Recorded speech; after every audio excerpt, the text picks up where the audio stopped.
Pemirsa, kebakaran di pemukiman padat penduduk di Toraja Utara, Sulawesi Selatan hanguskan 3 rumah.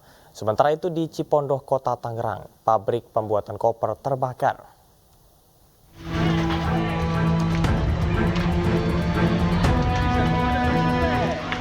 Kebakaran hebat di komplek pemukiman padat penduduk di Toraja Utara, Sulawesi Selatan.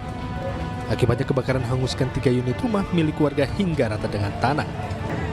Asap tebal dan kobaran api yang membumbung tinggi membuat warga sekitar lokasi kejadian panik dan berhamburan keluar rumah sambil menyelamatkan harta benda. Warga yang ada di lokasi berjibaku memadamkan api dengan alat seadanya. Namun tiupan angin kencang dan bangunan yang terbuat dari kayu membuat api dengan cepat menjalar.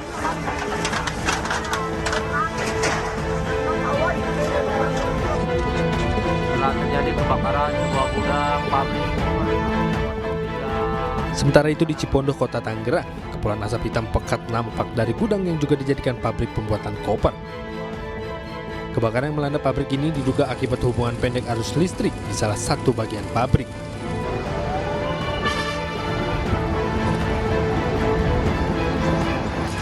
Sembilan unit mobil pemadam dikerahkan. Setelah lebih dari 3 jam, akhirnya api berhasil dipadamkan. Dan tidak ada korban jiwa kebakaran. Tim Liputan iNews melaporkan. Pemirsa, aksi unjuk rasa ratusan warga di kantor Bupati Subang, Jawa Barat berlangsung ricuh. Dalam aksinya, massa menuntut kepala desa turun dari jabatannya setelah tertangkap basah warga menginap di rumah wanita yang bukan istrinya.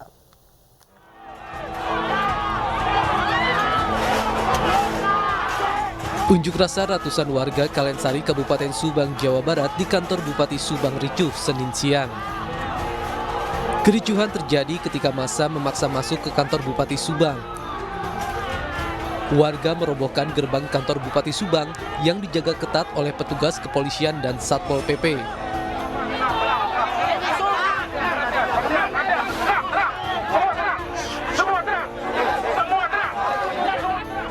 Unjuk rasa dilakukan karena warga kesal dengan ulah kepala desa Kalensari yang sering menginap di rumah seorang wanita yang bukan istrinya.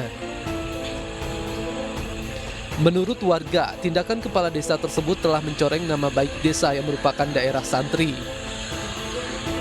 Warga menuntut agar kepala desa tersebut diturunkan dari jabatannya. Nggak masuk ke ranah hukum. Kami nggak masuk ke ranah hukum. Ya memang barangkali ada hukum seperti itu. Yang kami masuk adalah tindakan asusila. Dan ini adalah sebuah perbuatan kemungkaran. Dan kemungkaran harus kita hentikan. Apalagi dilakukan sebagai public figure. Yang kami khawatir karena jadi budaya. Kalau sudah jadi budaya, apa yang terjadi nanti?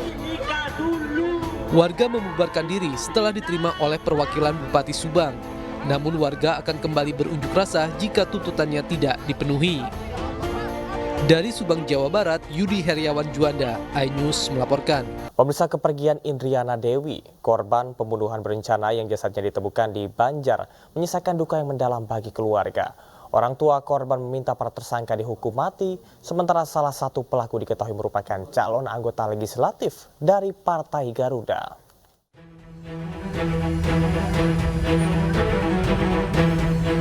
Suasana duka menyelimuti rumah duka korban pembunuhan berencana Indriana Dewi Eka Saputri di kawasan Cipinang Besar Utara, Jatinegara, Jakarta Timur.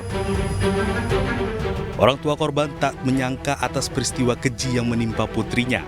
Ibu korban, Endang Tati, mengatakan Indriana merupakan sosok yang berbakti dan membantu perekonomian keluarga. Orang tua korban mengaku mengenal salah satu sosok pelaku yang merupakan kekasih korban, Didot Alfiansyah, yang kerap datang ke rumah saat pulang kerja. Setelah peristiwa ini, ayah korban, Muhammad Roy, meminta para pelaku pembunuhan putrinya dihukum mati. Ya mintanya saya ya. Terus terang saya cuma anak satu-satunya yang ngedampingin ibunya, yang hidupin ibunya. Anak saya udah direncana anak saya. Pokoknya saya mintanya hukuman yang setimpal atau hukuman mati gitu aja saya. Itu aja mas saya sebagai bapaknya. Apalagi anak saya udah nggak ada.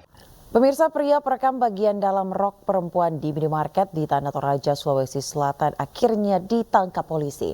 Pelaku mengaku beraksi secara spontan dan kilaf saat bertemu korban.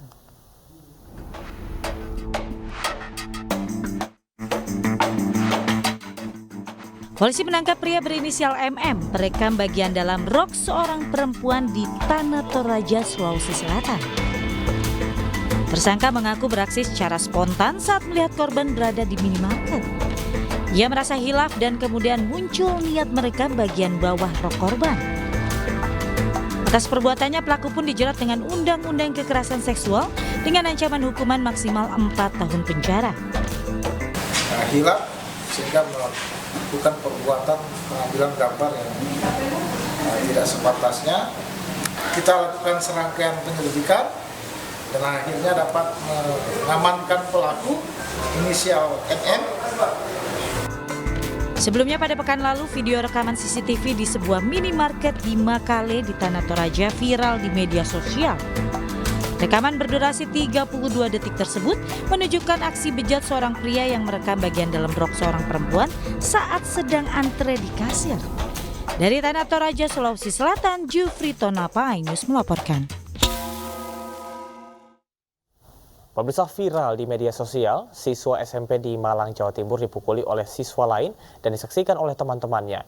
Dari hasil pemeriksaan sementara, pelaku marah lantaran merasa difitnah oleh korban.